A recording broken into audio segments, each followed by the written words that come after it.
Mick and Sam, taking you to Jungle Land. Bengals pride, it fills the air. Every week we're always there.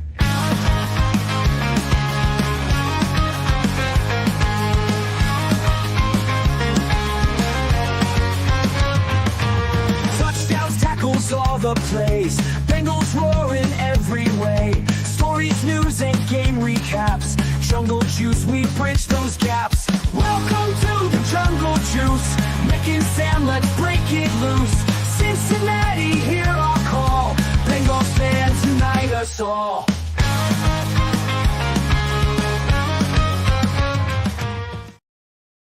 Welcome in to the latest edition of the Jungle Juice podcast. I'm Sam Gormley. He's Mick Nelson. Mick, how you feeling? Remember last week on the show, we were both, I think, inches from death. Oh yeah, no, COVID's gone. Apparently, guys, me and Sam both felt like poo poo last week, and I didn't know. I thought mine was just a sinus infection, and then like Friday, I was just keeled over on my couch for like the majority of the day, and I was like, I think this is not a sinus infection. So I took a COVID test, and it was COVID. So yeah, we're feeling pretty good now. See, yeah. I never did take a COVID test. I took like my temperature because Wednesday, or I guess it was, Wednesday of last week was New Year's Day. That was because we were on Thursday of last week. My days were all screwed up. Was my day that I was like, I didn't feel bad, but I didn't necessarily feel good either. So I was kind of trying to fight through the pain and so on. But luckily now, all I have is just this little cough. So I've been popping cough drops now throughout the day on trying to make sure that I don't just start dying in the middle of the show because of a coughing attack. But if that happens, I'll mute myself for you and also our listeners' benefit. It's probably the best way to put it. Yeah, because I don't think anybody really wants to hear that. I think we should try it out. See if the listeners will like it. Just me just dying on coughing. I think that might be something that some people actually might because it'll keep us quiet. Coming up on the show today, we got a lot to get to. There's a lot of news happening, and I think what we're going to kind of do is go all the way in on this is what the offseason is kind of going to look like.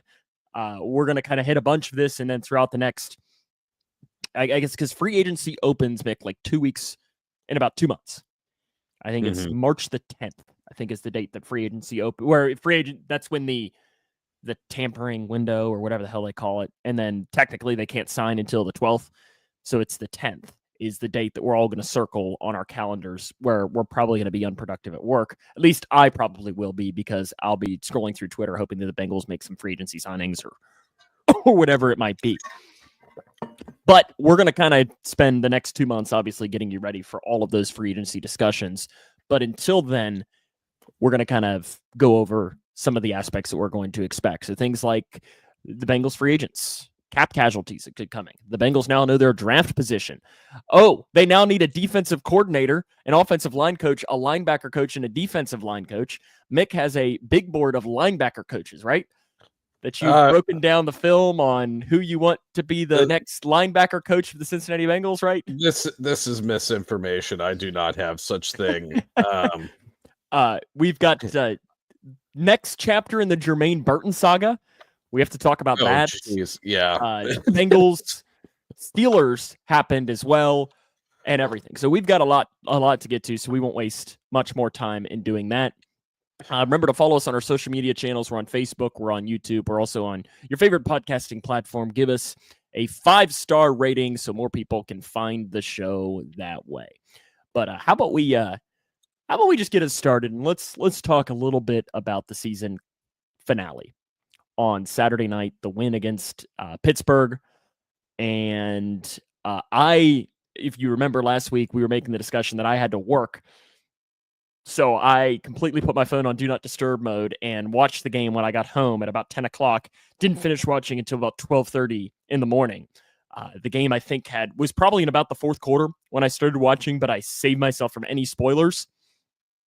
So I watched it as if anyone else did. And listen, anytime you can beat that team and anytime you can end the season on a win is great.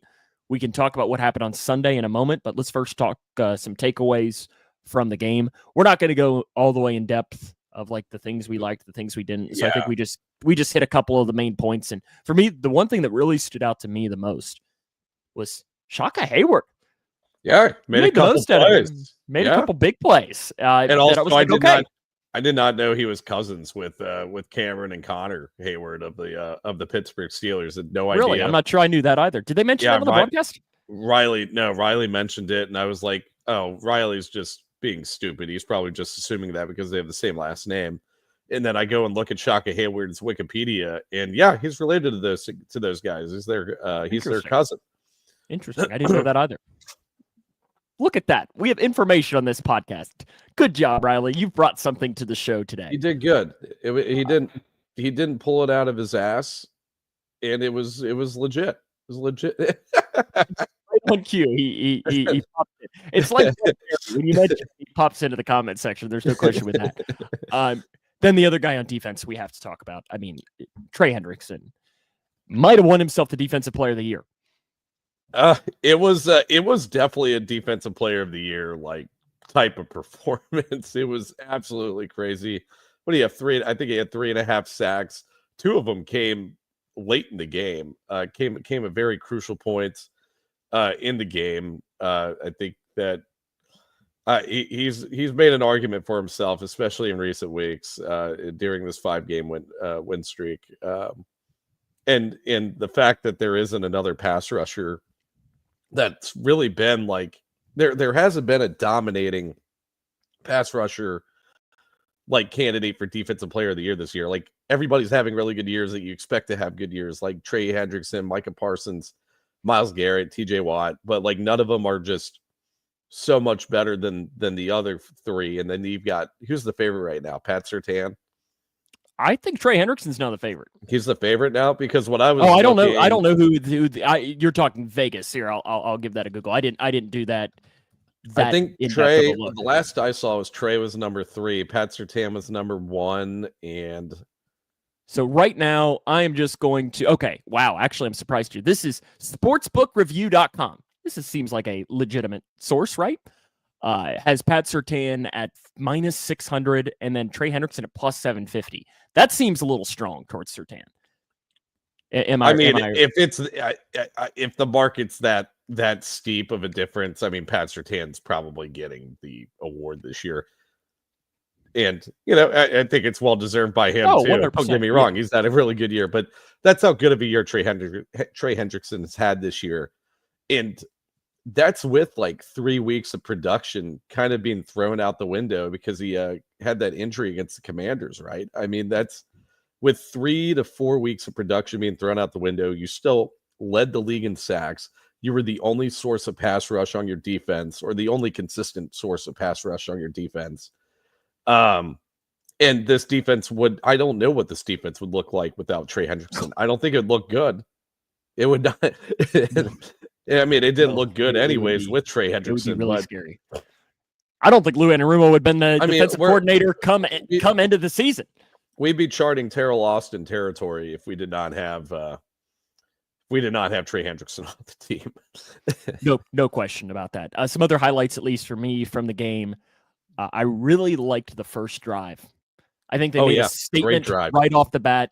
It was huge. I think they put the stat up there that the Bengals had gone like 24 straight games without scoring a touchdown on the first drive against the Steelers, or something wild like that was ESPN's stat. And I think it was really important to make a statement in that game as if to say, this is not a fluke. We're coming here to play. And I think it was really important that they did that. And I really liked the first drive. That was another big takeaway for me.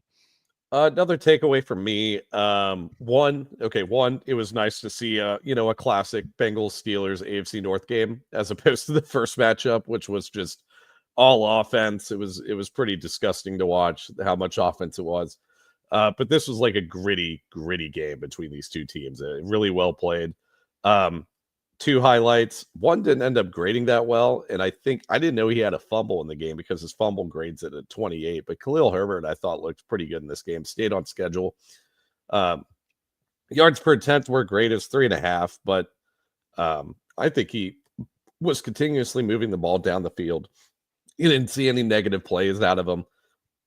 Is he going to be the he's not going to take over Chase Brown's job or anything this year, but I wouldn't be shocked if we saw the team move on from Zach Moss after the season to make room for Khalil Herbert to be the backup running back going forward. Yeah, I think you saw some really good things from him. Gesicki had another pretty solid game as well. You saw some good things out of the receivers. It hurt, you could tell, especially late in that game when T. Higgins left with the injury. And I think you're kind of seeing the T. Higgins less Bengals offense, which something tells me we're going to be talking about that a little bit over these next 2 months. Like maybe once or twice we're going to be talking about T. Higgins and that decision. Maybe we're just going to have an entire show about it in a couple of weeks just to break it all down. But I think you're seeing that, and it's really important. The offensive line. Is that an answer for you? Was it good? No. No. I mean, it wasn't the worst performance we've ever seen. Harris was good. Alex Kappa actually graded pretty well. For the first time. Cody Ford, better than Cordell Volson. Cordell Volson, is he a cut candidate next year? Or does he provide depth? And I mean, the thing with Cordell, and I haven't even looked up his contract. I have some list of some potential cut candidates. I can't imagine his contract being a 4th round pick, 5th round pick, even being worth cutting. I mean, it would probably save such minuscule numbers for the Bengals that I can't imagine that it would even necessarily be worth cutting any money. Like here, let's put it up. So yeah, if they cut him, it would save $1.1 million, and it would be $164,000 in dead money, which to me says not worth it. And also, he still provides good depth. I still think that, if we move on from him as a starter, which I think that they should, and they pretty much did already, via benching him. He still has a lot of experience and would probably serve well as a good role, as a good backup. And hell, maybe we get a good offensive line coach in. I have a big board for offensive line coach. Oh, okay. We'll come back to that here in a couple of minutes. It's only one guy. It's not a big board, but it's one guy. Okay. I'm intrigued because I don't know this name. Who I'm going to say here. Okay. Well, let's get to that here in a couple of minutes because I'm intrigued as to who this might be. I think that's pretty much because we've got so much to talk about. I don't know that there's that much more for us to discuss just because we have to then get to Sunday. Are you good with that? Anything other major points that we're missing? Cade York, good job. You made all 4 of your field goals. You made your extra point attempt. I did have that on there too. He bounced back. He won the game. You did good. Good bounce back game. He did. Bengals missed the playoffs officially. As the Jets did their job. They did. And then the Chiefs. Dude, that was comical. It was such a comical game. Like after the second touchdown, I was just kind of laughing. Like, I turned it off. I was like, okay. Because, let's be real. Yeah, I think. But can we get over the whole, they're doing it on purpose, throwing. Like, they weren't doing that to spite the Bengals. They were doing that because they didn't want to get anybody hurt. That was not a spite of the Bengals. Good friend Alex Schubert was venting to me about being pretty pissed off with these opinions earlier this week. I did like though Joe Goodberry on Twitter. He was being very tongue in cheek with it. Okay, I couldn't tell if he was. Oh, he was. He was absolutely being tongue in cheek. I was going to say, this doesn't sound very Joe Goodberry of him. And he was, so you say things up, Chiefs, they don't want the Bengals. Look at them going. Blah, da, da, da, da. And it was just really funny that Chiefs fans were getting extremely mad, but it was 100% doing that. But I think, the biggest thing with this was not that the Chiefs sat their guys. This was, and I think I was listening or saw a tweet from Paul Daner Jr. of, when you were watching that game, which loss was coming to your mind that often? And you get one of those, and the Bengals are in the playoffs. Mm-hmm. Tanner Hudson doesn't fumble. You might beat the Patriots week 1.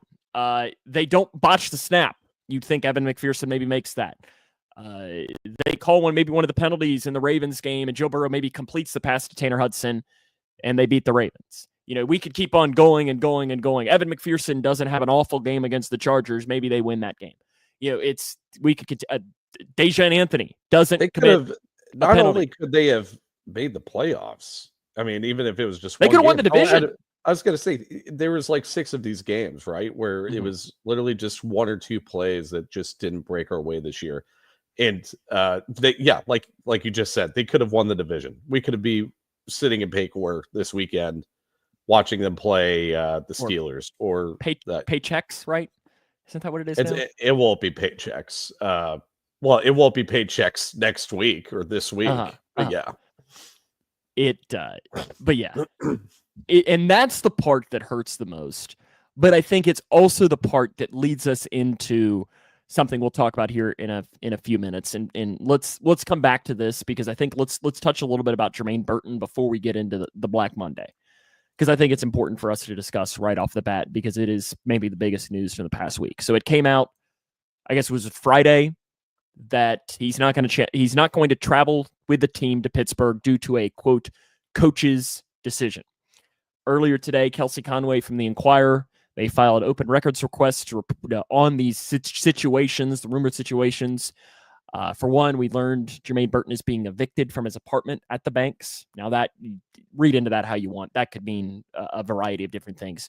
But the part that is damning right now, 911 call was released where a 19-year-old female alleges that Burton met her at an apartment, chased her inside, damaged her phone, and assaulted her, including choking her.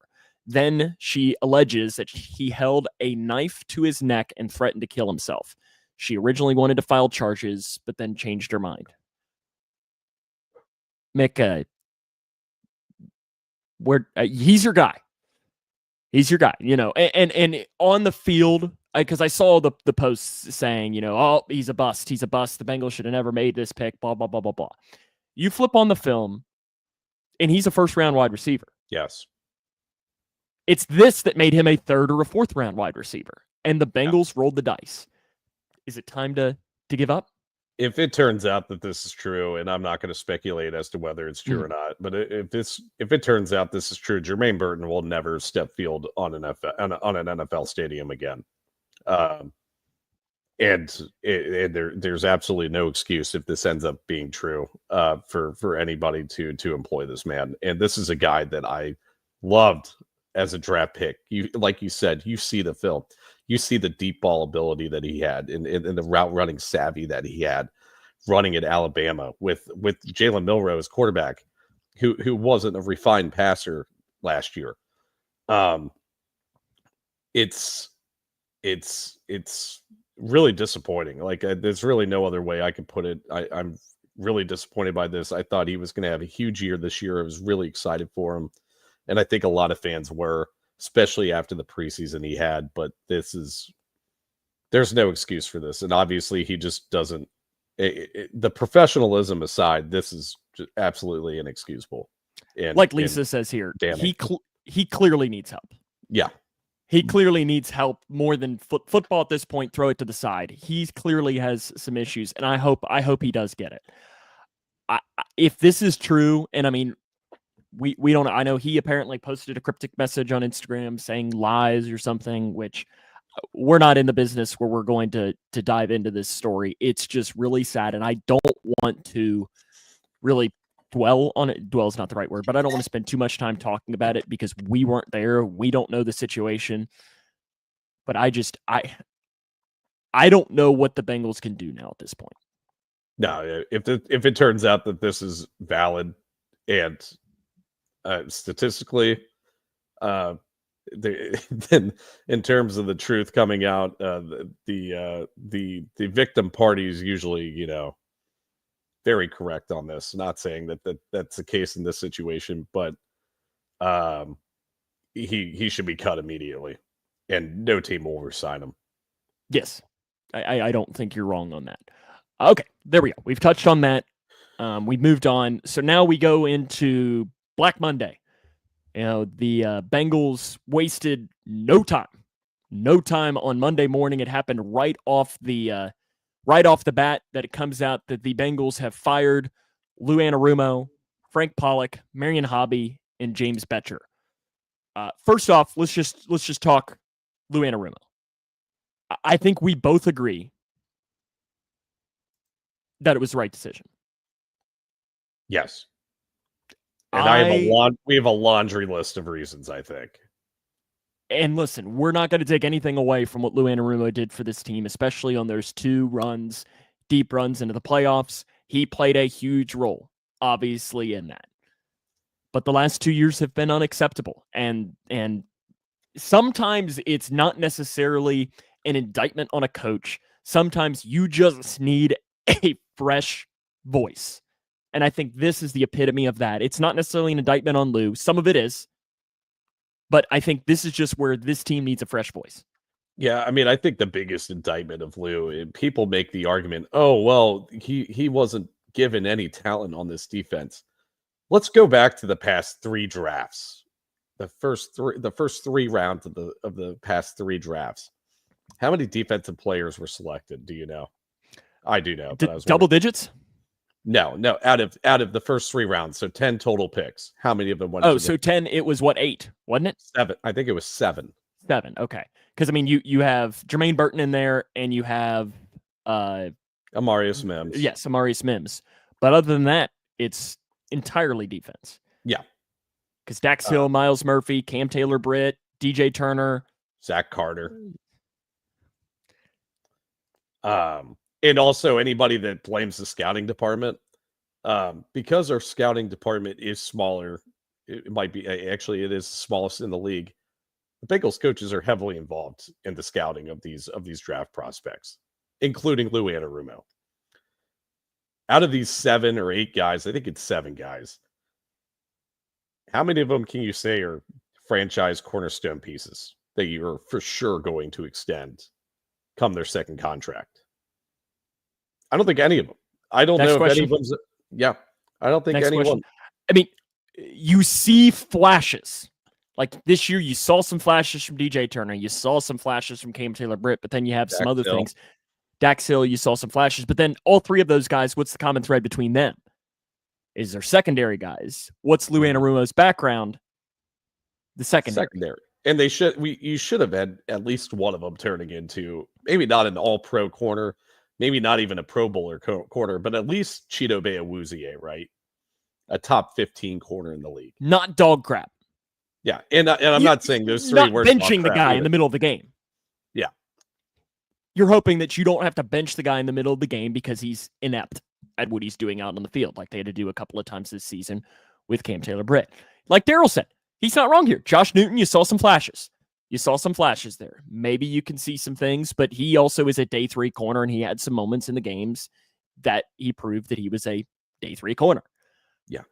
I just think it's one of these things that I wish Lou the best of luck, and it wouldn't shock me if he's a defensive coordinator in the NFL next year. Yeah. I know that there was rumors that the Giants were potentially going to be interviewing him for that job, and I hope he has a lot of success there, and it's long-term success. Yeah, but it was the right move. Yeah, not to shit on Lou too much here, and to your point, like he's had success with the Bengals. We've had 2 really good seasons out of the defense. And he seems like a good culture guy, really good fit with the coaching staff in terms of his demeanor and how he operated with the rest of the coaching staff and with the team. But the talent development was not there, and you needed that to be there. They also fired Frank Pollock. I know you cried and you were heartbroken over that. About what?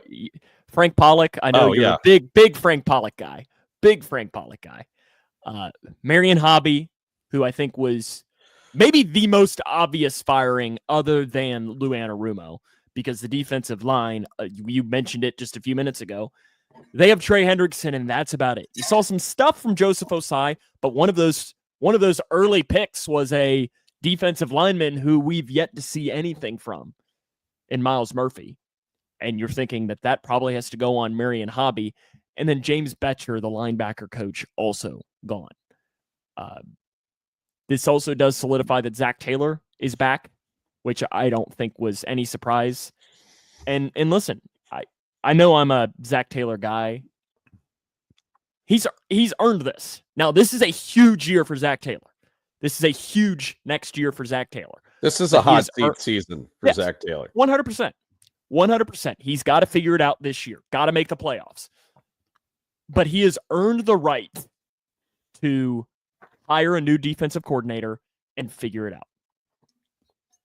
But because of that, the pressure is on for him to nail it. We've seen the confirmed interviews for the defensive coordinator position. Patrick Graham, who is the defensive coordinator for the Raiders, and DeMarcus Covington, who is the defensive coordinator for the Patriots this past year. Those are the only two that have been locked in.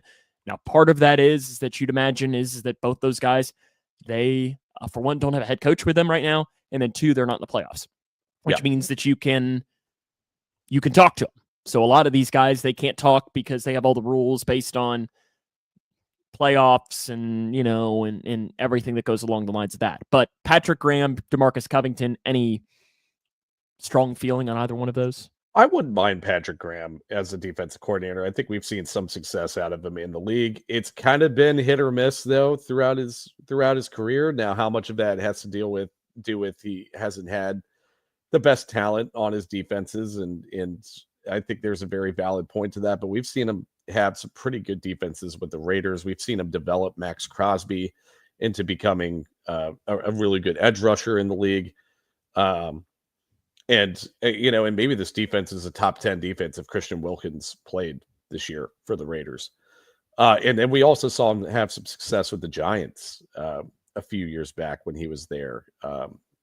I remember he was being touted as a head coaching candidate. At some point, he was definitely getting interviews. And he's interviewing with the Jaguars right now. Not right now, but he is during this cycle. He's interviewing with the Jags. Now, I can't imagine that's going to enthrall the Jaguar fans hiring the defensive coordinator from the Raiders. But still, he's getting the jobs. The DeMarcus Covington one year as the defensive coordinator of the Patriots. I don't know how much you can really judge into him for 1 year. Yeah. I think he still has a lot of experience to be had. Now, he does come from the Belichick coaching tree. He's been a part of a lot of good defensive staffs and defensive units in New England.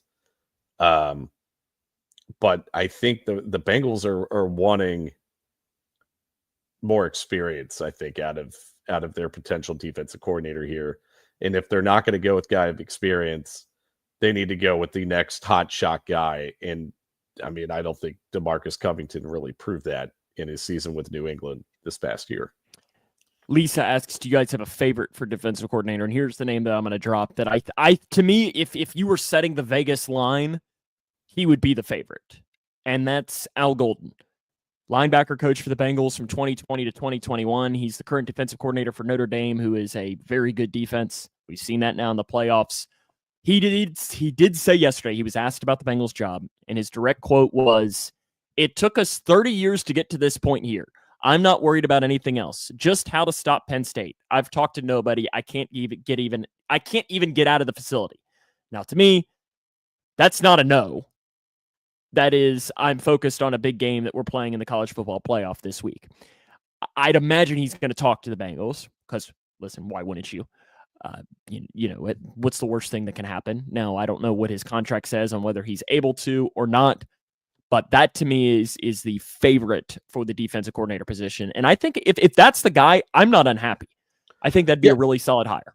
Yeah, no, I think him and Marcus Freeman have really teamed together to have a killer defense at Notre Dame. Now, here's the one issue I have with Al Golden is that Lou Anarumo made $1.5 million this year, and Al Golden at Notre Dame right now is making on average $2.5 million a year.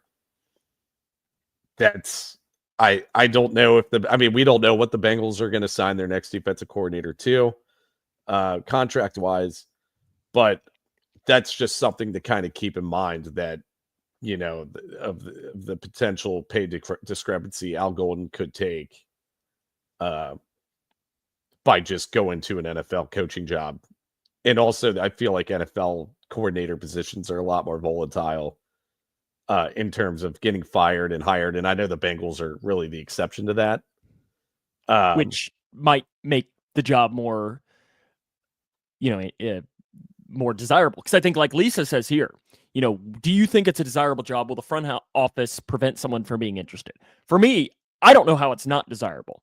Because if I'm a defensive coordinator and I take my Bengals hat off and I'm looking at this job, I'm saying, you're telling me that I have the best quarterback in the NFL, or one of the best quarterbacks in the NFL on the other sideline, who most games scores 30 points a game. So you're telling me that my defense has to pretty much, on most games, allow less than 30 points, and I'm going to be a successful defensive coordinator? Yeah, that sounds pretty good. That sounds pretty good. Let's do this. Yeah, I think it's a very desirable job. Now, I'm trying to take my bias out, but I think it absolutely is. Some other names that Paul Dehner Jr. mentioned, and one of these guys was a name I mentioned to you a couple of weeks ago. So this is Paul Dehner in his article on The Athletic. Christian Parker. That's a name I brought up to you a couple of weeks ago. I don't think I could remember his name, but I explained to you who Philly, right? Correct. He's a guy that I mentioned. He's 32 years old. He is the current secondary coach for the Eagles. I mean, you're looking, who's the best defense in the NFL this year? By far, the Eagles. Yeah, it's not even close. And they got a really good secondary, really young secondary. So he's got a lot of experience dealing with a young secondary as well. And who is he under? Well, maybe the best defensive coordinator of this day and age, or one of the best defensive coordinators under this day of age. He is a Vic Fangio disciple. I mean, that one of would the make best him of all time. Yeah, 100%. So that's the question of, to me, if Zach Taylor wants to roll the dice and get a guy that has never been a defensive coordinator, but might turn into the next Vic Fangio, that to me is the most viable option when it comes to that. Yeah. And we've seen disciples of Vic Fangio have some success in the league. I mean, the number one coach that comes to mind to me is Brandon Staley. Now, I know that Brandon Staley's defenses weren't very good in LA with the Chargers, but we've seen him have, I think, the number one defense in the league in 2021 with the Rams. Yes. 2020 with the Rams, I believe. 2021 was his first year with the Chargers. But yeah, I think that we've seen disciples of him have success. And if we're going with the younger guy or the unknown guy, I know I told you this name a few days back, but another coaching tree that's had a lot of success in the league and defensive coordinator has been from Jim Harbaugh. We've seen Mike McDonald run some absolute killer defenses with the Ravens. You saw the Seahawks have a huge improvement in their defense this year. When in his first year as the head coach. And then also Jesse Minter with the Los Angeles Chargers has had a really good defense this year as well. So the guy I'm looking at is the co-defensive coordinator with Jesse Minter in their last year in Michigan, and the current defensive backs coach and not passing game coordinator, but he's been that before. His name's Steve Klinkscale. Go Cats. Go Cats. Former Kentucky defensive backs coach. I think you said that Kentucky had really good secondaries while he was there. Yes. Michigan's defensive back unit were constantly rated in the top 5 of college football via PFF grading. And maybe 2 of those guys are on the Bengals? Yeah. And he also has rapport with a lot of players on the Bengals side of the on the defensive side of the football, and he's directly worked with players like Dax Hill and DJ Turner, and then Chris Jacobs also has some familiarity with him as well. So if we're looking at young hotshots, I think those are the 2 guys that are going to be really sought after. Some other names that Paul Dehner mentioned in his article, and I saw Daryl mention it. Jim Leonard, who's the current defensive back coach for the Broncos, former defensive coordinator from Wisconsin. He was listed on there. Aubrey Pleasant, who is the Rams pass game coordinator right now, and he was on staff with Zach Taylor in L.A. It was between him and Lou for the job, wasn't it? He was on rumored to be a candidate for the staff back in 2019 for the Bengals. And then the couple other names that Dehner mentions, Dennis Allen, former Saints head coach, Matt Eberflus, former Bears head coach, Mike Zimmer. I don't see that one coming. And then the big one that I think, I saw, like Riley mentioned, and I think it's the one that if this happened tomorrow, fans would probably celebrate in the streets, and that's Robert Saleh. But I don't think that's going to happen because you mentioned the whole money thing, but also I think he very well could be a head coach. Also, guess who just fired his defensive coordinator today? Kyle Shanahan. Yes, so he may be headed back to San Francisco. But he's also interviewing with the Jaguars. He may get a head coaching job this year. But those are at least a couple of the names mentioned. Do you have so who is you think the Bengals will go, and who is you hope the Bengals will go? Dang. I know I'm kind of put on the spot, but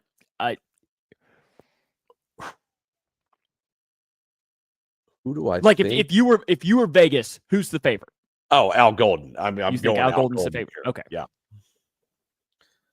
And you would be okay with that? I would be okay with that. I wouldn't be opposed to it. Who do I hope they go with? I mean, I think Clinkscale or Christian Parker. I want the new hot. So you want to roll the dice? I want to roll the dice. I'm not going to be mad if it is a roll the dice candidate. Now, the question is for Zach Taylor. For one, I saw that there was some fan stuff of, Zach Taylor's not going to want to hire Matt Eberflus or Robert Saleh or somebody because he's worried that could be his replacement. I don't think Zach Taylor thinks that way. You know what Zach Taylor wants to do? He wants to hire the guy that is going to make him save his job. Because if he doesn't nail this head coaching hire, he's going to be looking for a job probably this time next year if he doesn't nail this defensive coordinator. So I think he's going to get the best guy possible. Now, the question is does that mean that he is willing to roll the dice on a guy like a Christian Parker or a Steve Clinkscale, or does he go with a safe candidate, which would probably be more of your Al Goldens or your Eberflus, Jim Leonard or something like that? Yeah. And I don't know the question to that. Yeah. I mean, at the end of the day, I think we just want whoever is going to realize the full potential of this defense, whoever's going to develop the talent that we know that this defense has. I mean, it's not like it's not like the Bengals were reaching for draft picks when they were drafting these past 3 drafts. I mean, these were all drafts that were highly touted by draft pundits when the draft results came out. This wasn't Jackson Carman. No. None of these guys. I mean, maybe you could say that with McKinley Jackson, but he's still, the one that's actually developed and kind of turned out this year. He's had some really good moments. Okay, other coaching vacancies. Your linebackers coach of the future is no, I'm kidding. So who's your offensive line coach? What do we have to do to bring Paul Alexander back in the building? Oh, no. What? No, absolutely not. Why? Paul Alexander is also the guy that was all in on Cedric Ogbuehi and Jake Fisher and Who cares? I'm out on. We've seen him develop top 5 offensive lines for the majority of his career. Yeah, we saw him develop guys like Andrew Whitworth. Who else am I thinking about? I mean, Andre Smith had a good career here. Wasn't he Willie's coach for a long time? He was Willie's coach for quite a while. I mean, how old is Paul Alexander though now? He's like in his 60s. Now I got to look up to see. I don't even know if he has a Wikipedia page. He's 64. He's 64. So he's the Bengals offensive line coach from 1994 to 2017. Yeah. Okay. So we did develop Willie Anderson. We've seen a lot of great offensive linemen.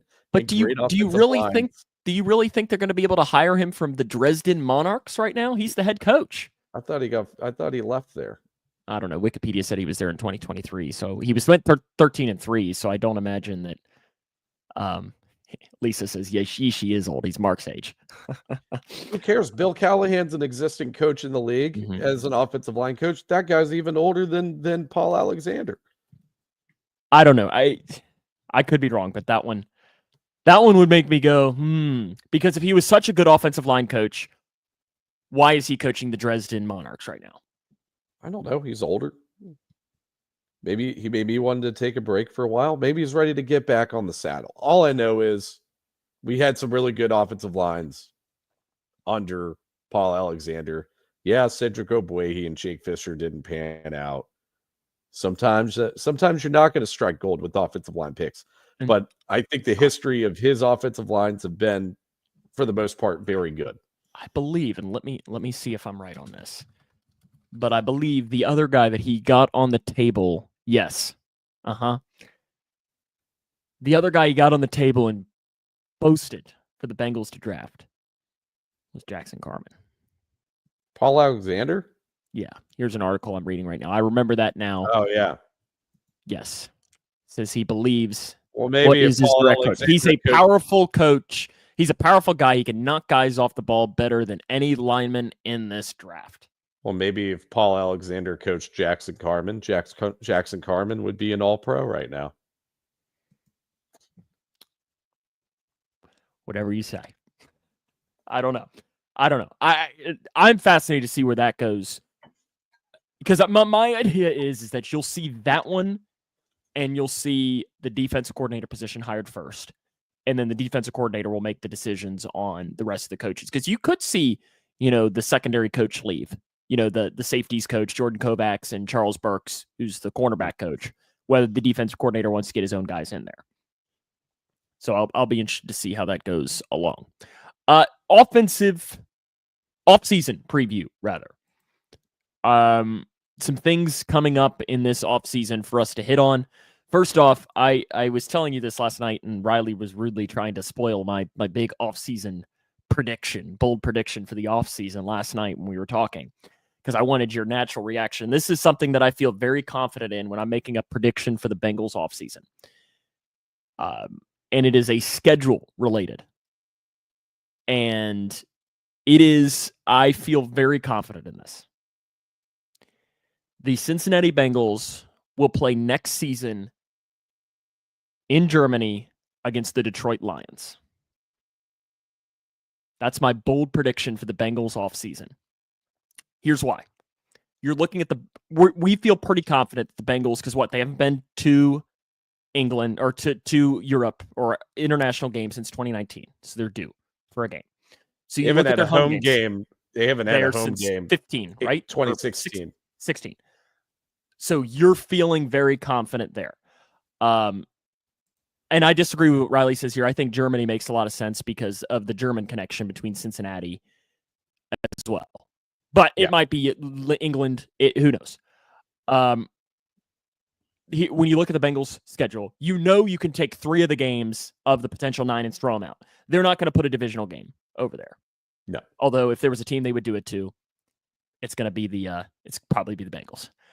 So you look at this, you have Jags, Lions, Pats, Cards, Bears, and Jets.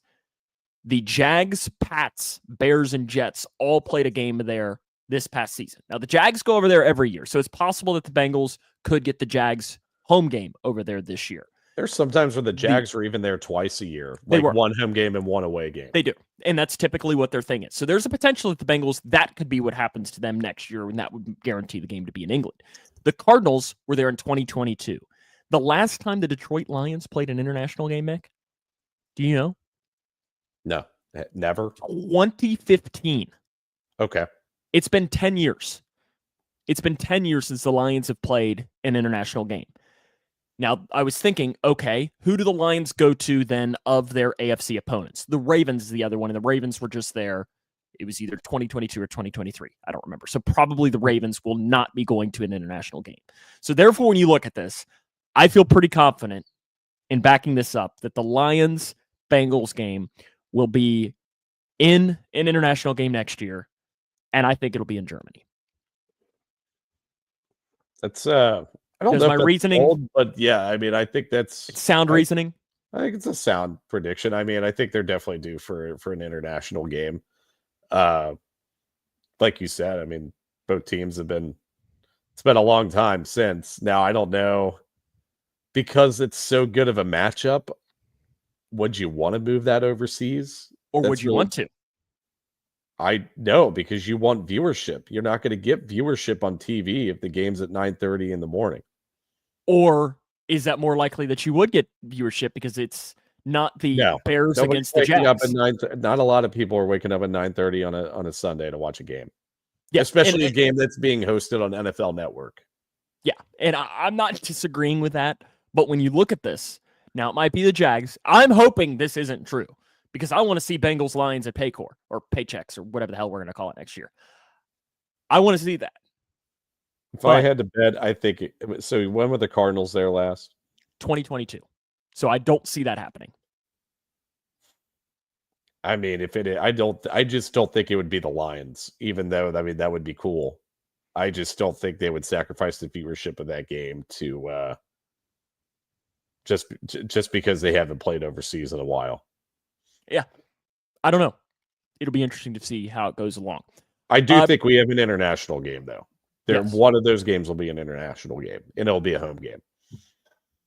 So to me, it's either Jags or Lions. Maybe Cardinals, but you know for a fact it's not going to be Steelers, Browns, Ravens, Pats, Bears, or Jets.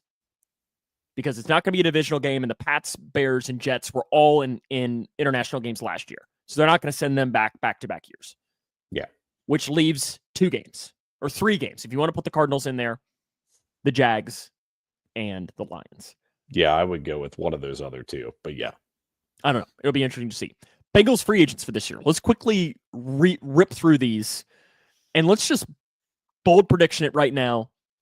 Should they be back, and will they be back? Okay? Yeah. Let's start off the right way. T. Higgins.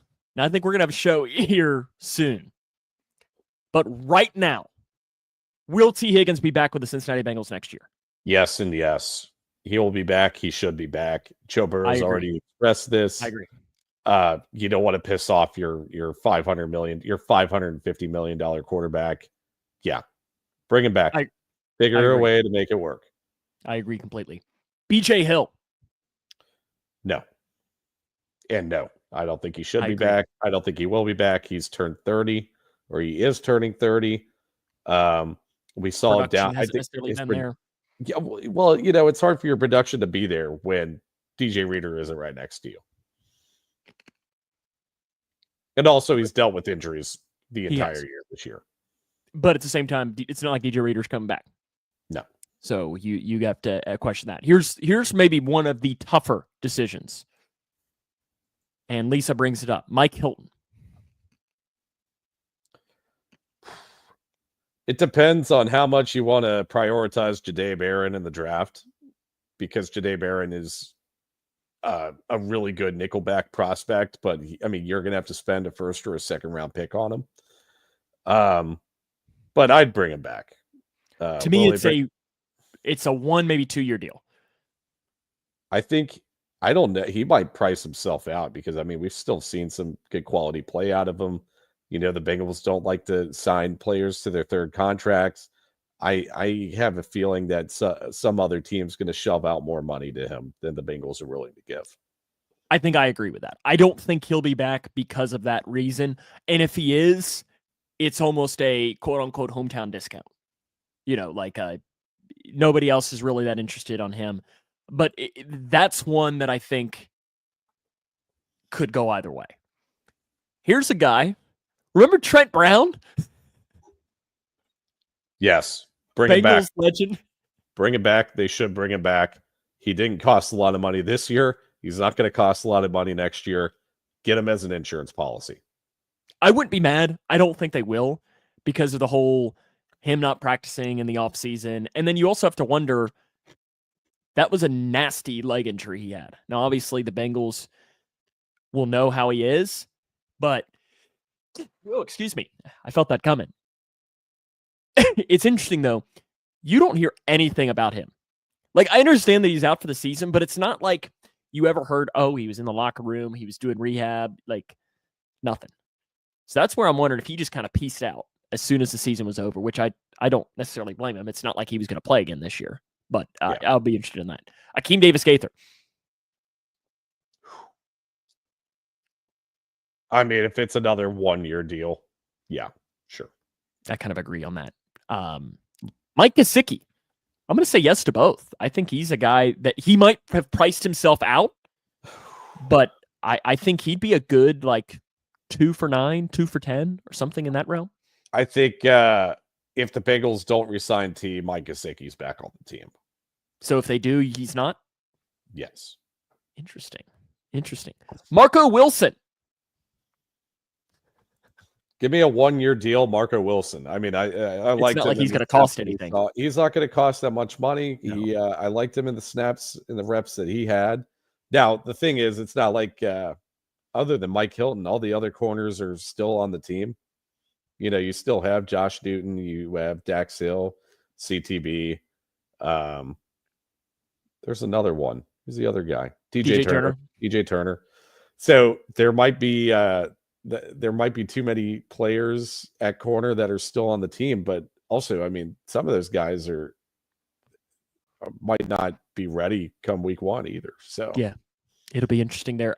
To me, he's like your Sidney Brown. Remember them? They signed him. They picked him up on the practice squad and signed him to compete to be like the cornerback 6 on the team. Like he's a guy that you bring in as a camp body. Not Sidney Brown, Sidney Jones. Yes, Sidney Jones. Thank you. Cody Ford. I think he's earned his right to come back. Yeah, no, he's versatile. He's still, he's versatile. He got more screen time than I ever would have thought he would get during the Monday Night Football broadcast. Like literally, they were mentioning Cody Ford. Like they mentioned him like 5 or 6 times and showed close-ups of him like so many times. And Troy was just talking about him for some reason. But yeah, I think Cody Ford's earned his spot on the team. I'm worried that some team might want to try to pay him to be a starter at either guard or, I mean, I don't think he'd start at tackle league-wide, but especially at guard. But he's shown that he can be at least a somewhat serviceable tackle. Yeah, somewhat serviceable. Yes, and also I think he's he's definitely an upgrade over Cordell Volson at guard. So I mean, hell, he could be the quick fix at guard that you could have. That way, it's not as much of a pressing need this offseason. Joseph Osai, I think yes. I think if you could sign him for like a 2-year, $10 million, somewhere in that range or something. I don't think he's going to cost a lot, but I think you finally saw in the last 8 weeks or so some of the things that we've hoped to have been seeing from Joseph Osai. Yeah, I agree with that. Now I do think other teams are going to take note of that and maybe try to snatch him from the Bengals in free agency. So I'm going to go with yes, they should, but I don't think he's back. Tanner Hudson, no. Bye. Yeah, Joe Bocci. Sure. Yeah, that's kind of my answer. Sure, maybe. I don't know. I think Darren Simmons likes him as a special teams guy. Von Bell. Appreciate your service, but no. Yeah, no. Travion Williams. Appreciate your service, but no. Yeah. They might bring him back on a 1-year, like you're competing in training camp, but I don't imagine that. I think Travion Williams will be on the practice squad, potentially. Jay Tufele. No. Yeah, I think you're hoping that you can maybe get a better Jay Tufele in free agency or in the draft, maybe next year. Cam Sample and Deontay Smith. To me, those, I don't even know we can answer that because we have no idea what their recovery is like. Yeah, I mean, I think Deontay Smith is gone. Like, the guy has really played no snaps in the league. Unless you're just hoping that your new offensive line coach can figure something out with him. But yeah, no, I can't imagine that he does. And he'd be a stupid cheap deal anyways. Yeah.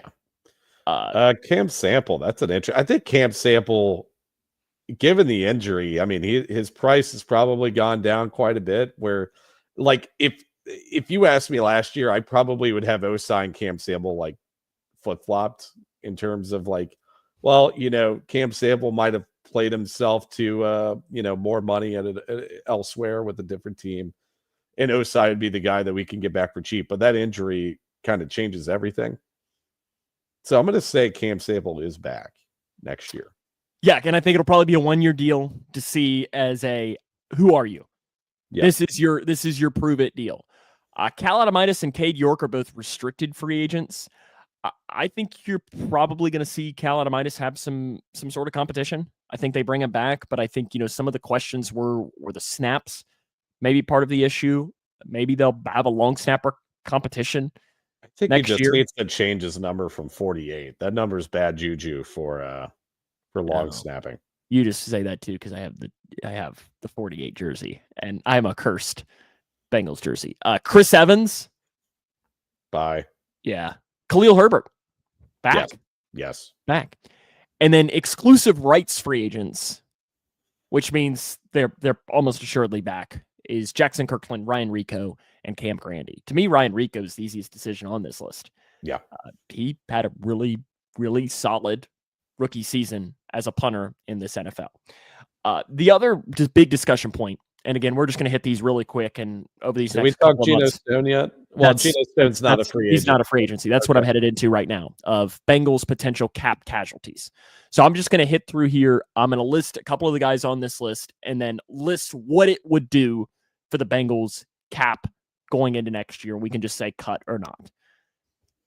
Sam Hubbard would save $9.6 million with $2 million in dead money. It hurts, but I don't think you can afford to pay Sam Hubbard that much money next year. No, he's not. If he's back, he's restructuring the hell out of that deal. Yes, without question. And it wouldn't shock me if he does. He's a Cincinnati kid. I'd imagine he's probably been smart with his money, so it's not like he's going to go out onto the open market and make $9 million. I can't imagine a team pays him that. Maybe, but yeah. I'd imagine that you'd be able to get him relatively cheap. Sheldon, go on. I was going to say, now that he's actually had some time to kind of sit and maybe rest, maybe you're getting a better version of Sam Hubbard next year. If you bring him back on the cheap, if you cut him, bring him back on the cheap or restructure. And there's a good chance that happens. And that it'll hurt. Like Lisa says, he is a Cincinnati kid. He's made maybe the biggest play in the history of I guess it was Paul Brown at that point. Paul Brown Stadium, without question on that. It would hurt a lot. Sheldon Rankins would save $9.5 million with $2 million in dead money. Bye. Hope you feel better. Yeah, we genuinely hope that he's okay. Doing better. Is he okay? No, I'm saying that he is. Yes, I hope he is okay. Yeah, I mean, we genuinely hope he's okay. But yeah, I mean, that's just, again, that's $14 million is what his annual contract value was. What's the savings?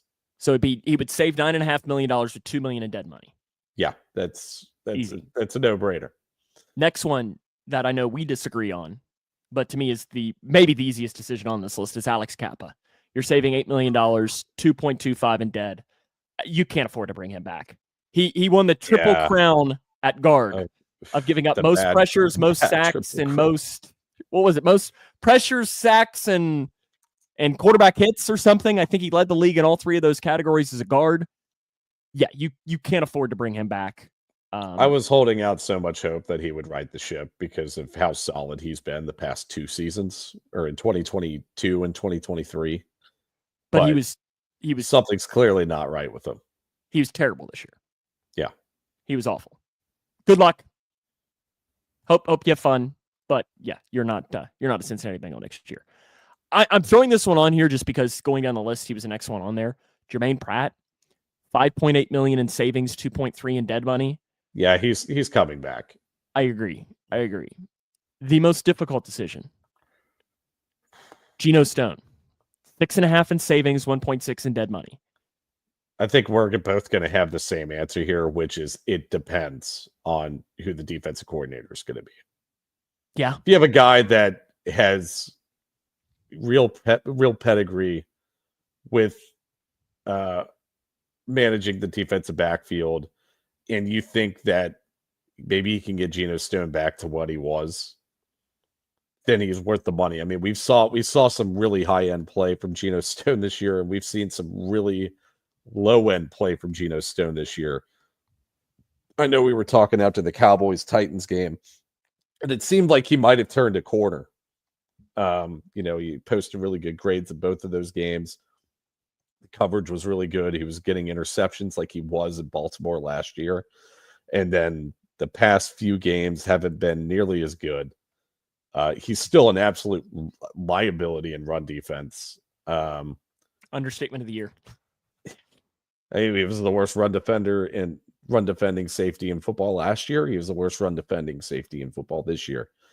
If you could try to get him to be an exclusively ball hawk kind of guy, and you have good run defense everywhere around, because here's the thing, it's easier to mask Geno Stone's issues when you have Roquan Smith and Patrick Queen and Justin Madubuike and whoever the hell else the Ravens have on the field.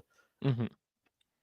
It's a lot different. It's virtually impossible to mask Geno Stone's issues when you have the 2024 Bengals defense on the field with him. And then again, you mentioned, what's he the worst at? Run defense. What are 6 of his games against that we can guarantee next year? What are the Browns going to probably do a lot of next year? Probably run the ball. What do the Steelers do a lot of? Run the ball. What do the Ravens do a lot of? Run the ball. That's an understatement from the Ravens. Yeah. So that is, it's kind of, you see that you're putting a weakness in that position. Does he fit in the AFC North? We've seen that, but then again, you're thinking, who's the one passing team in the AFC North? You're knowing that Geno Stone would be going up as a Raven against the Bengals, where the Bengals don't play themselves. So that's kind of the question with it. I really, this is one that when we have this conversation, in free agency opens in about 2 months, where you could tell me the Bengals cut Geno Stone and I would say, okay, and the Bengals keep Geno Stone and I would say, okay, and I would not be surprised either way. I think it is truly a 50-50 decision, and I think you're right on saying if it is a guy like a Steve Clinkscale or the guy from the Eagles, that maybe they keep him. Yeah. But if it's an Al Golden, maybe you don't. But I'm interested in doing that. Zach Moss, 3.5 in savings, 1.5 in dead mill. Gone. And then the one that people keep saying that I just think is pure and utter stupidity, but at least to mention it, Evan McPherson, post June 1 cut would be $2.5 million in savings, 2.1 in dead money. But you got to think too, dead money would be also in the next couple of seasons as well on that. Evan McPherson is going to be the kicker next year. Now, Cade York might stick around and compete with him in training camp, but I'd be stunned, barring injury, if Evan McPherson is not the kicker next year for the Bengals. Week 1. Evan McPherson took a discount. He should be making top of. I mean, before this season, he should have been making top of the league money, and he took a discount to stay with the Cincinnati Bengals. You're not going to wrong him. I don't care. I don't care how bad of a year he had this year. Give him a chance to fix it, to right the ship. We've seen plenty of longtime kickers have bad seasons. Mason Crosby's had like 4 or 5 bad years in a 20-year plus career. He'll right the ship eventually. Yeah, without question on that. So that's a couple of the cuts candidates for the Bengals to go over.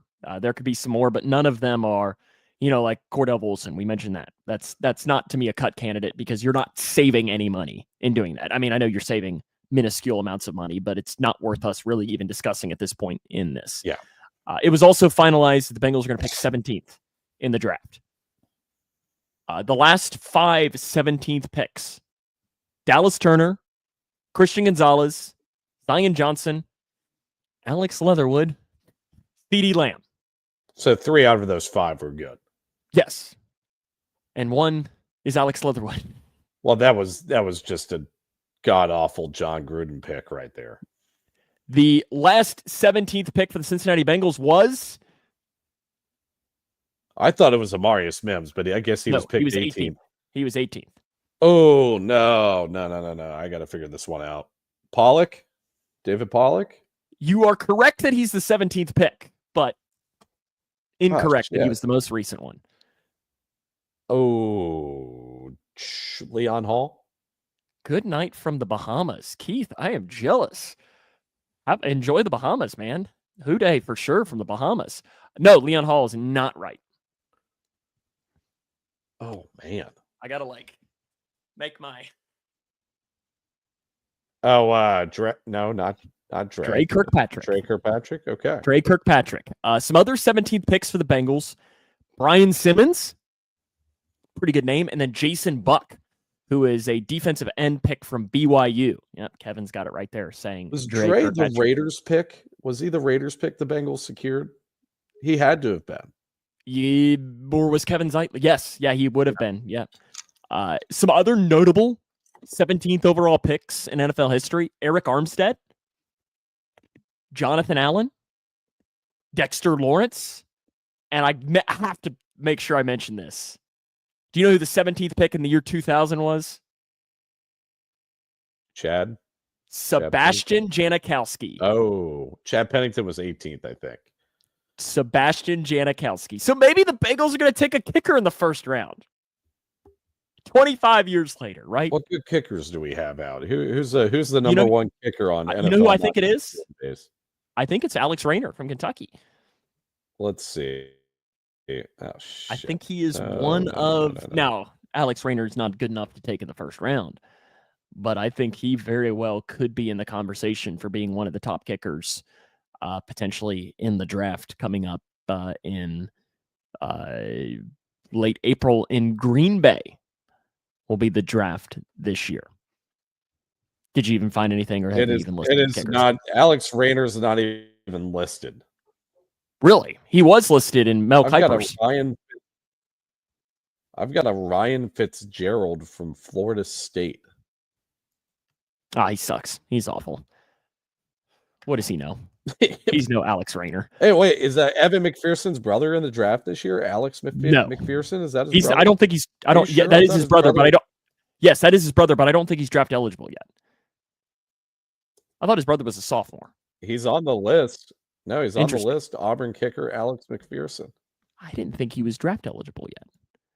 I thought he still had another year before he would be. Let me make sure I'm not in the wrong year here. No, yeah, 2025. Interesting. Alex McPherson. Let's see here. Yeah, no, you're right. He was a. Yep, he is a. Yep, he is a. So yeah, he is draft eligible if he wants to enter the draft. He would have to enter the draft though.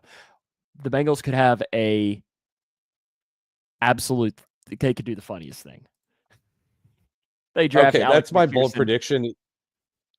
They draft Alex McPherson. That's my bold prediction. Alex, not that he's drafted, but he's on the practice squad next year. He's at training camp next year with Evan. Wow, that would be awkward. Well, it's not it's not really a battle per se. It's just a your brother's here. It'd be cute. It's like a Hallmark movie. Is that what they say? Yeah. NFL playoffs this week. Do we want to make some picks on going through these games and doing this? Let's do it. It starts off with how it. Of course, it has to. And literally, I joke about this. My bold prediction was better. Lisa says than yours. Alex McPherson will be on the practice squad next year. It starts off how it has to, as the Texans play at 4:30 on Saturday, which they have every single time they've ever made the playoffs. They've played at 4:30 on Saturday. Is that true? That is okay. That is a fact. Every single time they've made the playoffs, they play the first game on Saturday. They will host the Chargers. To me, I think the Chargers win that. I'm going with the Chargers. Yeah, I think the Chargers win that. Steelers at the Ravens. I think the Ravens will win by 20. Oh yeah. Let's just do like a little bracket off, you and me. We'll just air the results every week here. Okay. Well, I'm taking the Ravens. Okay, I'm taking the Ravens as well. Broncos and Bills. Bills. I think that's going to be a close game. I'm going with the Bills, but I think that's going to be a lot closer of a game than people think. Packers, Eagles. This to me is the toughest one to pick. Eagles. Because you don't know Jalen Hurts. You don't know Jalen Hurts, but I think I agree in picking the Eagles since it's there. Commanders and Bucks. I'm taking the Bucks. Bucks. I just think that the Commanders, I'm a little questionable on the rookie quarterback in his first playoff game. Also, Baker Mayfield in the wild card round is a wild man. He is. There's no question on that. And then the Vikings at the Rams. This is a tough one. I'm going Vikings. I'm going to go Rams to pull off the upset. I think that and then we have one that's different then, that we're not all the same. I'll just take the Rams. Rams are playing pretty well. It's in LA. Let's There you just go. let's keep going here. Oh gosh. So I have that in with front this, of me. it'd be Chargers Chiefs. Chargers Chiefs. Yeah, Chiefs. I'm going Chargers. Oh, really? Yes. Really? Okay, so I think Bills, Ravens. That's Ravens. We're getting a Harbaugh Bowl AFC Championship game. I'm going to say Ravens too. So you're the going Ravens okay, beat us. Ravens Chiefs. Why bet against the dark money? The dark magic. You're going with the Chiefs? Yes. All right, I'm going to go Ravens. All right, NFC, you would have the Rams and the Lions. Rematch of the wild card round last year. Lions. I would go Lions in that too, but mine would be Lions and Vikings. Vikings, which I will also go Lions. Okay. So we both have Bucks, Eagles. Eagles. Yeah. So we have Lions, Eagles, both of us. I guess I'm picking the Lions to go to the Super Bowl. I'm going Eagles. I think Jared Goff's going to have some real problems with that defense. So you have an Eagles Baltimore. Yes, we have a bird Super Bowl. Interesting. And we'll go with the Eagles because I don't want to see the Ravens win it. And I'm going to pick the Chiefs just because Joe Burrow's not in it, so nobody can beat him. Oh, you want to just keep that? You want to keep that alive? No, I'm not. I don't want to keep that alive. You want to keep it. You want to keep the Joe Burrow mystique alive. That he's the only one that can kill the giant. Him and Brady are the only two that can slay the giant. But also, they seemingly always seem to do it. And until they don't, it's hard for me. I want to see a Super Bowl matchup I have not seen. I mean, I guess Chiefs and Lions would be a Super Bowl matchup I haven't seen. But I'm just tired of freaking seeing the Chiefs in the Super Bowl. Do I want this to happen? No, not at all. Who's the broadcast crew this year? Is it Collinsworth? And it's been 3 years since. No, I'm pretty sure it's Brady. I'm pretty sure it's Fox. Is it really? I'm pretty sure that is Super Bowl. What are we even on? Super Bowl 2025 59 channel. Let's see. It is Fox. Yep. Really? It is going to be Fox this year. So you'll have Brady calling the Super Bowl because you have to think that NBC switches it up how they do it. They'll pass on it sometimes so they can have it during the Winter Olympics because they like to just own TV coverage for an entire month when it comes to the Winter Olympics, which is... See, I always thought it was just on a rotation. Next year. That makes sense. Okay. No, but because ESPN's going to be added into it, I think NBC might be next year, and then ESPN might be in 27. Really? Okay. Will be it because I think they usually like to NBC likes to try and get it when they have the Winter Olympics, which explains why they had it. They had it 2021. Yeah. Well, with us. Yeah. Yeah. And the 2021 season in the year 2022. Olympics. Yeah. Alrighty. Well, we've, I think, gone long enough. I think next week we begin the process of diving deeper into a season recap. Maybe we talk offense next week. Mm-hmm. Start positive, then we'll talk defense. I think we'll talk do a show about T. Higgins because I think that maybe it's not the longest show in the world, but I think there's plenty for us to discuss when it comes to the ins and outs of that decision, what the Bengals could look like with him, what the Bengals could look like without him, what that contract could look like. Should they do it? I think there's a lot of different angles that we can take with that. And then, I mean, heck, like I said, we're 2 months away from free agency opening, so we got plenty of free agency shows. The draft is coming up really quick. We're going to dive all the way into the draft. We get to drop in our day 3 darlings, like we mentioned last night. My guy Dylan Laube, who's killing it for your Madden team, right? Or he Matt ran Lee. The ball one time. Matt Lee was a guy we named. I dropped a Ryan Rico last year, so maybe we can see if we can't nail some more picks coming up come April. But yeah, I think we hit everything we needed to, didn't we? I think we did. Any parting thoughts or anything you're really looking forward to for NFL playoffs? Just looking forward to watching 2 full days of football this weekend. It's going to be a good time. That's my wife. Yeah, we get Monday night. I always kind of forget Monday night, like because you just go to work that day. But also, you got other playoff action. College football playoff is starting. It's back again tomorrow. Notre Dame and Penn State and Ohio State and Texas. So you just got.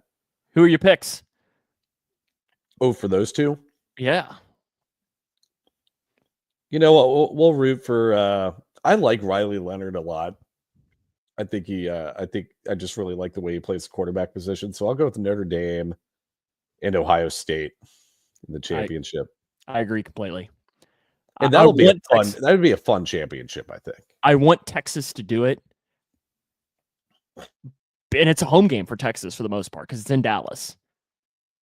But I still think that it'll be Ohio State that'll win the game. Here's my problem. I've been betting against Sark for the past 2 weeks, and it has not worked out for me. Almost worked out last time, but I totally thought Dabo was going to upset him in the first round. That was still the closest game out of those 4 games, though. We'll definitely let you know, Lisa, if we can. I'll be up for a Reds game at some point this year, and Mick goes to Reds games post April the 15th quite often. I know. You're pretty much down post April 15th or 16th or 18th or whatever the deadline is. You're pretty much down to go to a Reds game almost any day.